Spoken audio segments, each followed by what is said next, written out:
శ్రీమాత్రే నమః. శ్రీ లలితా సహస్రనామంలో 836వ నామము వీరమాత. వీరమాత అనే నామానికి అర్థం ఏంటి అంటే వీరులకు తల్లి.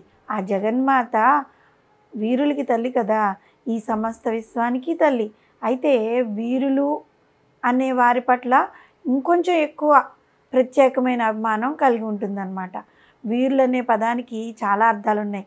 వీరులు అంటే యుద్ధ రంగంలో తిరుగులేని వారు అనే అర్థం ఉన్న ఎవరైతే రకరకాలైన రంగాల్లో అత్యంత ప్రతిభను చూపించిన వారంతా కూడా వీరులే అన్నమాట. అంటే వాళ్ళకు నచ్చిన రంగాల్లో వాళ్ళు ప్రతిభావంతులు అవుతూ ఉంటారు. వాళ్ళని కూడా వీరులనే అంటూ ఉంటారు. అటువంటి వీరులకు తల్లి కాబట్టి వీరమాత అనే నామంతో వ్యవహరించారు. జగన్మాత త్రిమూర్తులైన బ్రహ్మ, విష్ణు, మహేశ్వరులను సృష్టించి వారికి పంచకృత్యముల్లో భాగమైన సృష్టి, స్థితి, లయ కార్యక్రమాలను వారికి అప్పగించింది. వారు ముగ్గురు జగన్మాత తమకు అప్పగించిన కార్యక్రమాల్ని సక్రమంగా నిర్వహిస్తూ ఉంటారు. కనుక వాళ్ళు కూడా వీరులే కదా. అటువంటి వీరులకు జనని వీరమాత.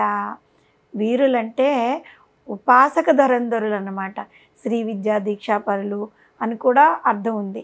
శ్రీ విద్యకు జనని అయిన శ్రీమాత అటువంటి వీరులందరికీ కూడా తల్లి కదా, కాబట్టి వీరమాత అయిందనమాట. వీరుడంటే కుమారస్వామి కూడా అమ్మవారికి పుత్రుడిగా స్వీకరింపబడ్డాడు. పద్మపురాణంలో అటువంటి వీరుని గురించి పరమేశ్వరుడు చెప్పిన మాటలు ఏ విధంగా ఉన్నాయి అంటే, ఓ దేవి, ఈ వీరకుడు ఎల్లప్పుడూ నా మనఃప్రియుడు, ఇతడు గణార్చితుడు, ఈ నేత్రానందకరమైన పుత్రుడు నీ కుమారుడే, నీచే ఈ కుమారుడు కృతార్థుడగును. ఈ మాటలు విని అమ్మవారు చాలా సంతోషించిందనమాట. సాధారణంగా వీరులు అనే వారి దృష్టి ఏ విధంగా ఉంటుందంటే గ్రహణ దృష్టి కన్నా సమర్పణ దృష్టి పైన ఎక్కువగా ఉంటుంది.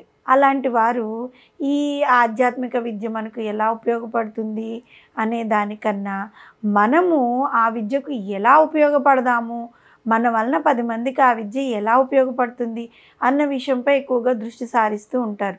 అటువంటి వారు వీరులు అనమాట. వారికి మాత కాబట్టి వీరమాత అని పిలువబడింది. ముందుగా మనం అనుకున్నట్లుగా ఇంద్రాది మహావీరులకు ఆ తల్లి జనని.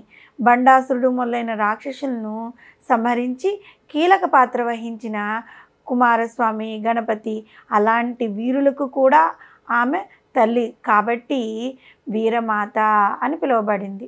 యుద్ధంలో అతి పరాక్రమమును చూపిన అర్జునుని కన్నతల్లి కుంతీదేవి, అభిమన్యుని కన్నతల్లి సుభద్ర, శ్రీరామచంద్రుని కన్నతల్లి కౌసల్యాదేవి, లవకుశుని కన్నతల్లి సీతాదేవి. వీళ్ళందరూ వీరమాతలే. వీళ్ళందరి స్వరూపంలో కూడా ఆ తల్లి ఉందన్నమాట. విశ్వనిఘంటువులో మధ్యపాత్రకు వీరమని కూడా ఒక పేరుందన్నమాట. అట్టి పానపాత్రను చేత ధరించి రాక్షస సంహారం చేయనప్పుడు ఆ పాత్రలోని మధువును అప్పుడప్పుడు తాగుతూ ఉండేది. కాబట్టి కూడా అమ్మవారికి వీరమాత అనే పేరు సార్థకమైంది. నిర్జనమై, ప్రశాంతమై, ఏకాంతమైన ప్రదేశంలో ఏకాంతంగా పరమ నైష్ఠికుల సన్యాసులు, తాపసులు, మునులు, ఋషులు వీళ్ళందరూ జగన్మాతను ధ్యానిస్తూ ఉంటారు. అట్టి వారికి వీరులని పేరు కూడా ఉంది. అట్టి వీరుల చేత పూజింపబడే శ్రీమాతను వీరమాత అని పిలుస్తారనమాట. ఉత్సాహము, సాహసము, ధైర్యము, బుద్ధి, శక్తి, పరాక్రమము ఈ 6 లక్షణాలు ఎక్కడ ఉంటాయో దేవతలందరూ అక్కడే ఉంటారు. ఇవన్నీ వీరుల యొక్క లక్షణాలు. అటువంటి వీర లక్షణములు గల వారికి తల్లి కాబట్టి వీరమాత అయింది. వీరమాత అనే నామం స్మరిస్తూ ఉండడం వల్ల మనకి ముందుగా ఏ పని చేయాలన్నా సంకల్పం ముఖ్యం.